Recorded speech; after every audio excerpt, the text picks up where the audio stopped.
Какую песню Макс слушает, спасаясь от Векны? Running Up That Hill. Как зовут девушку, которая работает со Стивом в Скупс Ахой? Робин. Где скрывается 11 после закрытия портала во втором сезоне?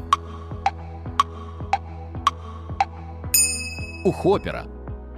Как зовут брата Макс, который становится антагонистом в третьем сезоне? Билли. Какой город является основным местом действия сериала? Хоукинс. Какой персонаж известен своей любовью к научным теориям и заговорам?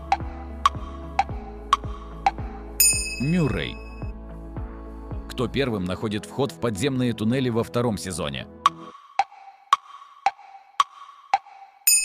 Хоппер.